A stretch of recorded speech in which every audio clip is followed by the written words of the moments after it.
नहीं, मैं आपको बताता हूं, विद इन 2 हफ्ते के अंदर अंदर इमरान खान के पीछे रेफरेंसेस होंगे और उन अच्छा। रेफरेंसेस में वो अरेस्ट होगा और जेल में रहेगा और फिर बहुत सारे लोग पिक्चर लेंगे उसके। ये तो अभी तो ये मजा अभी शुरू हुआ है। ये मुल्क सुधरने वाला नहीं है, मैं आपको ये बता दूं, सुधरने वाला नहीं है। दुनिया वॉशिंगटन डीसी में यही देख रही है ना कि आप बनाना रिपब्लिक हो, आप कि आप इक्तदार की कुर्सी तक चिमटे हो बगैर बगैर लेजिस्लेशन में, असेंबली के अंदर मेजॉरिटी होने के वोट ना होने के बावजूद आप, वो जिस तरह कहते हैं ना, छोटा बच्चा है जो जब वो कैंडी देखता है बाप से पहले कहता है कैंडी लेकर दो, बाप 1-2 थप्पड़ मारता है, फिर जूता मारता है, फिर वो लेट जाता है, तो आखिरी उसका हल ही होता है उसको डॉक्टर के पास ले जाता है। अब आप जो हदें जिनको टच कर रहे थे आप, वो हदें डॉक्टर के पास जाने वाली थी, वो वरना वो अल्फाज या थप्पड़ों से वो ठीक होने वाली नहीं थी।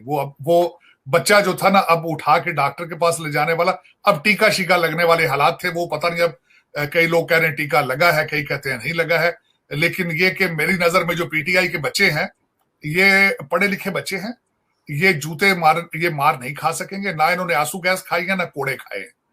ये बच्चे फौरन भाग जाएंगे, अपने अपने अपने बिलों में घुस जाएंगे, अपने अपने वालिदैन के पास चले जाएंगे। ये अमीर घरों के खराब बच्चे थे, ये सारे बिगड़े हुए, तो ये फौरन अपने घरों में चले जाएंगे, अपने माँ बाप के पास खर्चे पे चले जाएंगे, और खान साहब के पास सिर्फ 2-4 लौंडे लपाड़े बचेंगे और 2-3 एमएनए लेके ये डेस्क बजाते रहा करेंगे असेंबली में। फ्यूचर खत्म है। उसकी वजह यह है, इन्होंने दुनिया को बता दिया है कि ना ये मैंडेट के साथ सिंसियर थे, ना दोस्तों के साथ सिंसियर हैं, ना इस्लाम के साथ सिंसियर हैं, ना ये पाकिस्तान के साथ सिंसियर है। इनके चहेते जो ये लौंडे इंपोर्टेड लौंडे लपाड़े लेकर गए हैं, ये इंग्लैंड से और अमेरिका से और कनाडा से, नॉन इलेक्टेड अनइलेक्टेड, इन्होंने मशवरा दिया है कि जी हम इस्तीफे देंगे। और यार ये बात सुनो, 155 में से आपके 20-25 तो पहले ही भाग चुके हैं भाई, अब 20-25 और भागेंगे और उसके बाद बचेगा 100 बंदा आपके पास। 100 पे अगले कराएंगे जिमनी इलेक्शन और जीतेगा वो जो इस्लामाबाद में बैठा होगा। आप घर चले जाओगे परमानेंटली, ये मशवरा देने वाले। और मैं आखिरी बात 2 पॉइंट और बताना चाहूंगा आरजू आपके इस हवाले से कि इनका मुस्तकबिल क्या है। इनका मुस्तकबिल ये है कि जिस बंदे ने अलीम खान की बैक स्टैबिंग की हो, जिस बंदे ने जहांगीर तरीन, जिस बंदे ने अपनी और मोहसिन बेग जैसे लोगों को जो उनके साथ इबरत का निशाना बनाया गया है, अपनी एटीएम्स सारी तोड़ दी खुद ही अपने हाथों से। तो ये भाई फूंकों के साथ सियासत नहीं होती, पैसा चाहिए होता है।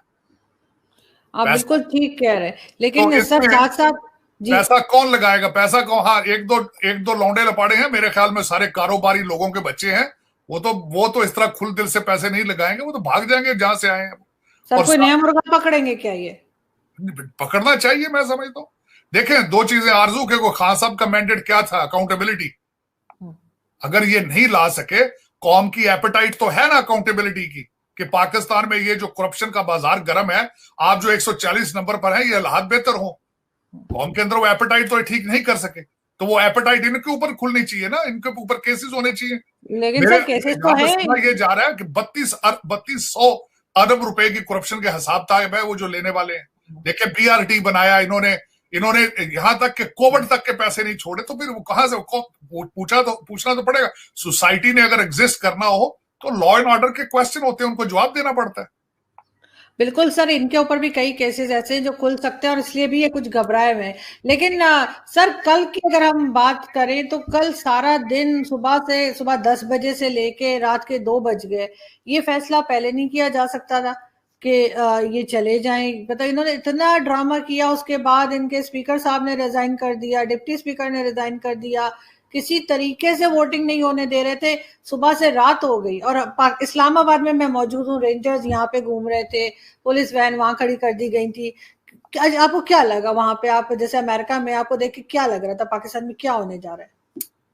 देखिए, इसके बारे में एक तो मैं हवाला देना चाहता हूँ, बीबीसी उर्दू का जो आर्टिकल है वो उन्होंने लिख के पूरी दुनिया को बता दिया कि वहां पे क्या हो रहा था।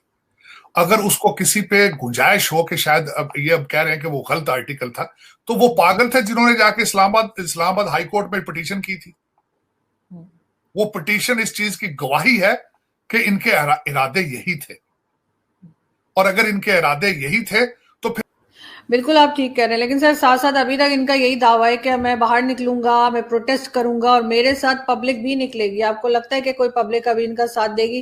क्योंकि अभी जो इन्होंने थोड़े दिन पहले भी जो इन्होंने किए, थोड़े बहुत एक्शन किए, प्रोटेस्ट किए, वो तो उसमें पब्लिक हमें नजर नहीं आई।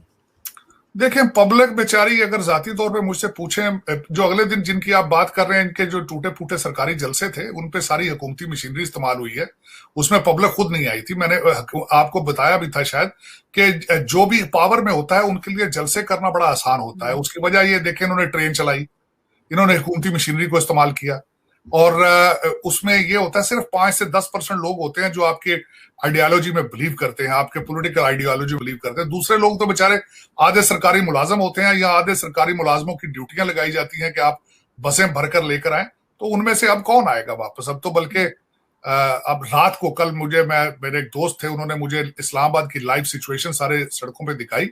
उसमें पीएस पार्टी के लोग ज्यादा थे, पीटीआई के लोग नहीं थे उसमें। वो तो रात को ही भाग गए सारे।